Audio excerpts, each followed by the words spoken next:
Hello friends, आप देख रहे हैं आपका चैनल शेयर बाजार विद आयुष। और दोस्तों, बात इस वीडियो में होगी एमवी इलेक्ट्रो सिस्टम्स और हम बात करेंगे इस वीडियो में जुनिपर ग्रीन, इन दोनों आईपीओ के डे वन ऑफ सब्सक्रिप्शन के बारे में। आज दोनों आईपीओ का पहला दिन था, तो पहला दिन किस तरीके का रहता हुआ देखने को मिला है, कितना सब्सक्रिप्शन जो है वो हमको आता हुआ दिखा है, चाहे वो एचएनआई कैटेगरी की तरफ से आता हुआ नजर आए या फिर रिटेल की तरफ से। क्या क्यूआईबी ने आईपीओ को पहले दिन पूरा भर दिया या फिर नहीं भरा है, तो सब कुछ दोस्तों इस वीडियो में समझेंगे। तो वीडियो को आप लोग देखिएगा पूरा, लेकिन इससे पहले अगर आपने अभी तक चैनल को सब्सक्राइब नहीं किया है और पहली बार विजिट किया है तो ज़रूर आप लोग चैनल को सब्सक्राइब कर लीजिएगा। तो दोस्तों, इशू का जैसे मैंने कहा फर्स्ट डे कंप्लीट हो चुका है एमवी इलेक्ट्रो सिस्टम्स का। अब 2 दिन और बचे हुए हैं। 2 दिन कौन कौन से? 31 जुलाई एंड 3 अगस्त। ओके, 1 और 2 तारीख को सैटरडे संडे, तो उधर आप पैसा नहीं लगा सकते हैं। ₹5 के इस आईपीओ की फेस वैल्यू है, ₹425 का प्राइस बैंड है, 34 शेयर का लॉट साइज है। पूरा का पूरा दोस्तों ये आईपीओ एक फ्रेश इशू है, दोनों एक्सचेंजेस पे लिस्ट होगा। छोटा सा आईपीओ है, मात्र 290 करोड़ का। इस आईपीओ में एक लॉट में करीबन आपको 34 शेयर्स मिलेंगे, जिसके लिए आपको 14,450 रुपीज़ पे करने पड़ेंगे।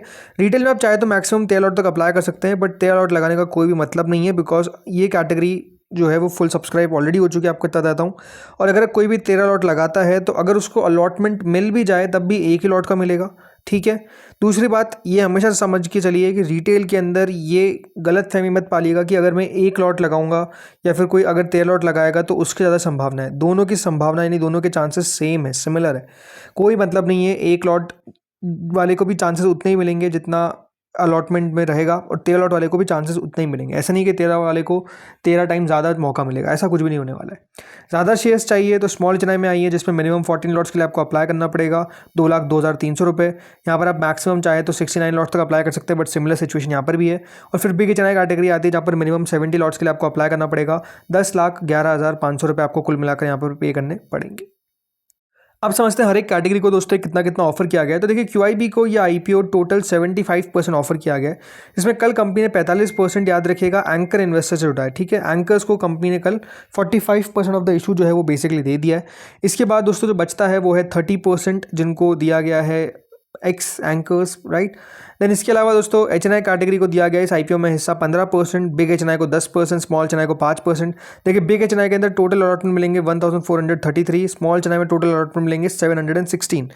रिटेल कैटेगरी दोस्तों इस आईपीओ में है, लेकिन अगेन बहुत छोटी कैटेगरी है, मात्र 10% दिया गया, यानी रिटेल के अंदर कुल मिलाकर 20,069 लोगों को अलॉटमेंट मिलेगा। तो आप समझ सकते हैं कि आईपीओ कितना स्मॉल है। ऑलरेडी 290 करोड़ का इशू है और रिटेल को कितना मिला है? मात्र 29 करोड़। ओके, तो इतना स्मॉल आईपीओ ये आपको आता हुआ दिखा है। लेकिन क्या छोटा पैकेट बड़ा धमाका है? तो देखिए, पहले दिन के अंदर क्यूआईबी कैटेगरी तो पूरा सब्सक्राइब नहीं हो पाई। सब्सक्रिप्शन वाइज क्यूआईबी ने फर्स्ट डे के अंदर 75 करोड़ रुपीज़ आईपीओ में डाले, यानी कुल मिलाकर जो 20 लाख शेयर्स ऑफर किए गए थे, 17 लाख शेयर्स जो है वो क्यूआईबी लगाती हुई देखने को मिली। यानी क्यूआईबी की तरफ से जो टोटल मिलाकर दोस्तों आपको पैसा आता हुआ दिखा है वो, जैसे मैंने कहा, 75 करोड़ है। क्यूआईबी पहले दिन नहीं भी लगाती तो देखिए कोई बहुत बड़ी दिक्कत नहीं आती, बट इतना पैसा आ गया तो वो भी ठीक है। मतलब इसमें कोई नेगेटिव या पॉजिटिव नहीं है कि क्यूआईबी का इतना पैसा आया तो क्या अच्छी बात हो गई या फिर ख़राब बात हो गई। लास्ट डे मैटर करता है, क्यूआईबी क्या करते हैं वो ज़्यादा इंपॉर्टेंट है। एचएनआई कैटेगरी को देखिए, एचएनआई पोर्शन पहले दिन के अंदर 4 गुना टोटल सब्सक्राइब हो चुका है। 4 गुना का मतलब ऐसा नहीं कि बहुत पैसा आ गया, आया तो 173 करोड़ ही है, बट क्योंकि छोटा साइज है तो इतना सब्सक्रिप्शन दिखता है। जिसमें बिग एचएनआई कैटेगरी 2.89 टाइम तक सब्सक्राइब हुई है और स्मॉल एचएनआई कैटेगरी 6.2 टाइम तक सब्सक्राइब हुई है। बिग एचएनआई के अंदर दोस्तों अभी तक 83 करोड़ रुपीज़ आए, स्मॉल एचएनआई के अंदर अभी तक 89 करोड़ रुपीज़ आए। इसके अलावा जो रिटेल पोर्शन है वो 12.68 टाइम तक सब्सक्राइब होता हुआ दिखा है। रिटेल ने कुल मिलाकर इस आईपीओ में पहले ही दिन के अंदर 367 करोड़ रुपीज़ लगा दिए गए। देखो, रिटेल कैटेगरी के अंदर हमने देखा है कि अगर थोड़ा सा ठीक ठाक आईपीओ हो, जो मुझे लग रहा है ये, तो वहाँ पर आपको 4,000-5,000 करोड़ रुपए आते हुए दिख जाते हैं, ठीक है। यहाँ पर अभी तक दोस्तों जो सब्सक्रिप्शन है वो है लगभग 12 गुना, उसके हिसाब से 367 करोड़ रुपीज़। अगर मैं ये भी मान के चलता हूँ कि 3,000 करोड़ रुपए भी इस आईपीओ में आएगा, तो इसका मतलब ये है कि रिटेल कैटेगरी सब्सक्राइब होगी कम से कम 100 गुना। रिटेल पोर्शन के अंदर इस आईपीओ में अलॉटमेंट मिलना बहुत टफ रहेगा, ये बात साफ है। बिग एचएनआई के अंदर कह सकते हैं सबसे ज़्यादा पॉसिबिलिटी रहेगी और स्मॉल एचएनआई के अंदर सबसे कम पॉसिबिलिटी रहेगी। बट हाँ, ये है कि रिटेल में भी मुश्किल ही रहेगा इस आईपीओ में अलॉटमेंट आना, बिकॉज कम से कम 100 गुना सब्सक्राइब होगा ये। उसके ऊपर कितना होगा ये देखने वाली बात रहने वाली है। टोटल मिलाकर 3.87 टाइम ये आईपीओ सब्सक्राइब हुआ है। कंपनी को 617 करोड़ रुपये मिलते हुए दिखे। इसके बारे में थोड़ी और जानकारी आपको मैं कल दूंगा, कल वाले वीडियो में दूंगा। आज हम जुनिपर ग्रीन के बारे में ज़्यादा बात करेंगे। बाकी एक बार जो जीएमपी है वो देख लीजिए, वो करीबन 116 रुपये के आसपास चलती हुई देखने को मिल रही है। तो अपने आप में कह सकते हैं ग्रे मार्केट तो काफ़ी शानदार है, विच इज़ ऑलमोस्ट 27%, राइट। तो बढ़िया है।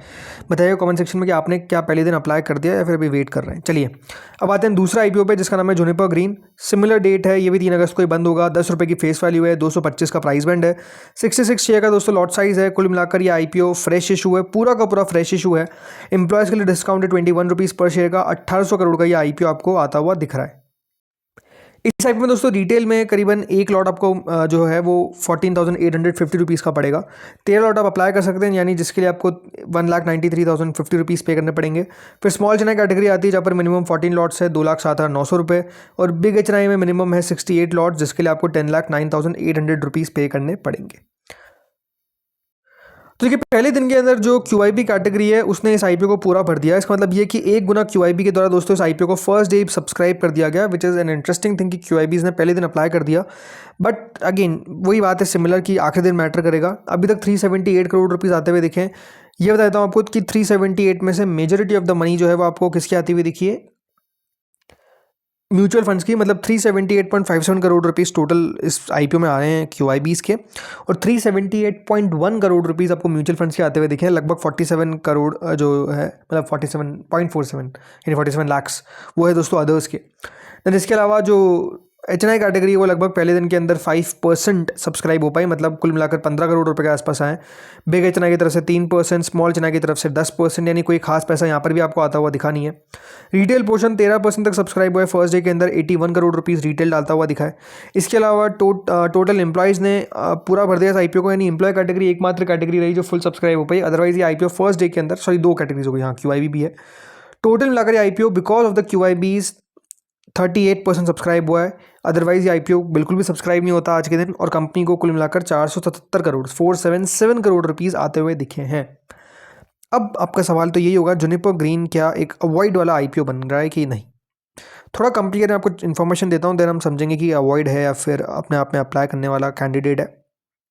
तो जुनिपर ग्रीन क्या है, ये एक दोस्तों renewable energy independent power producer है। जुनिपर ग्रीन ऐसा नहीं कि कोई बहुत पुरानी कंपनी है, 8 साल पुरानी कंपनी है। गुरुग्राम में दोस्तों कंपनी आपको बेस देखने को मिलती है। कंपनी के पास जो करंट कैपेसिटी है वो है दोस्तों 7.91 गीगावाट की। टोटल कैपेसिटी इनकी करीबन 50 प्रोजेक्ट्स में लगती है, जिसमें राजस्थान, महाराष्ट्र और गुजरात आते हैं।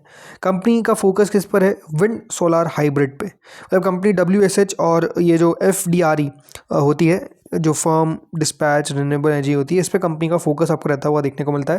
प्रोजेक्ट्स ये कंपनी के आपको नज़र आते हैं। कंपनी की अगर हम बात करते हैं तो ये है कि इसके ऊपर कर्जा काफ़ी ज़्यादा है, डेट काफ़ी ज़्यादा है। 31/3/2026 के हिसाब से कंपनी के ऊपर जो ग्रॉस डेट है वो दोस्तों लगभग 12,891 करोड़ का है। कितना, 12,891 करोड़ का कंपनी के ऊपर कर्जा है। ग्रॉस डेट की बात कर रहा हूँ। इसके अलावा ये जो डेट है, ये अभी जब कंपनी ने 30/6/2026 तक नंबर्स रिपोर्ट करे तो उसमें कंपनी का जो डेट है ये बढ़कर हो गया है 13,266 करोड़। सो पॉइंट क्या है, पॉइंट ये कि कंपनी का कर्जा जो है वो लगातार बढ़ता हुआ दिख रहा है।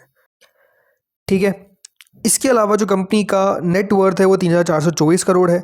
और अगर आप net debt to equity compare करेंगे तो इसका है 2.74 टाइम्स, जो बहुत ज़्यादा है, 1 से नीचे रहना चाहिए आपका, और ये 2.74 है। ये है कि कंपनी का पोस्ट आईपीओ जो डेट है ये तब भी एलिवेटेड रहेगा, 1.6 टाइम्स के आसपास रहेगा। तो कंपनी के लिए सबसे बड़ा चैलेंज क्या है, अपने कर्जे को कम करना।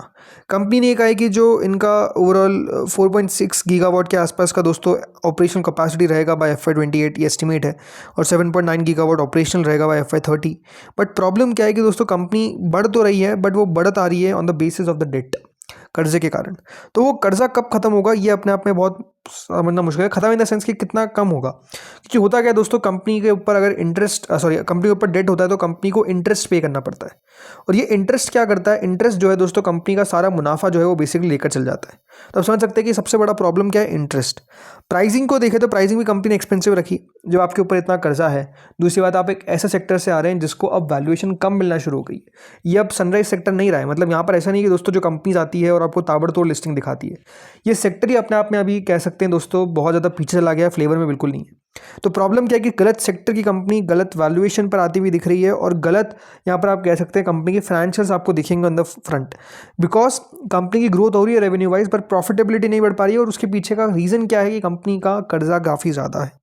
तो वो कर्जा तो रहेगा ही, तो उसका इम्पैक्ट तो आपको आता हुआ देखने को मिलेगा ही। प्लस कंपनी की वैल्यूएशन भी कह सकते हैं, कंपनी को थोड़ी सी आकर्षक रखनी चाहिए थी कि हाँ निवेशक पैसा बना सके, जगह बन जाए और पैसा भी लग जाए। बट वो लगता है कि देखिए थोड़ा सा मुश्किल लग रहा है। एट दी एंड QIBs के ऊपर आपको नज़र रखनी पड़ेगी। बट हाँ ये है कि दोस्तों कंपनी को लेकर मैं बहुत ज़्यादा मुझे उत्साह नहीं दिखता, ये आपको मैं साफ कह सकता हूँ। बाकी अगर मैं बात करता हूँ GMP की, तो ये लगभग 9 रुपये के आसपास चलती हुई दिख रही है, यानी GMP जो है वो मात्र आपको 4% रहती हुई दिख गई है, विच इज़ 594 रुपीज़। तो GMP भी आप कह सकते हैं 7 जो है वो बेसिकली देती हुई दिख नहीं रही है।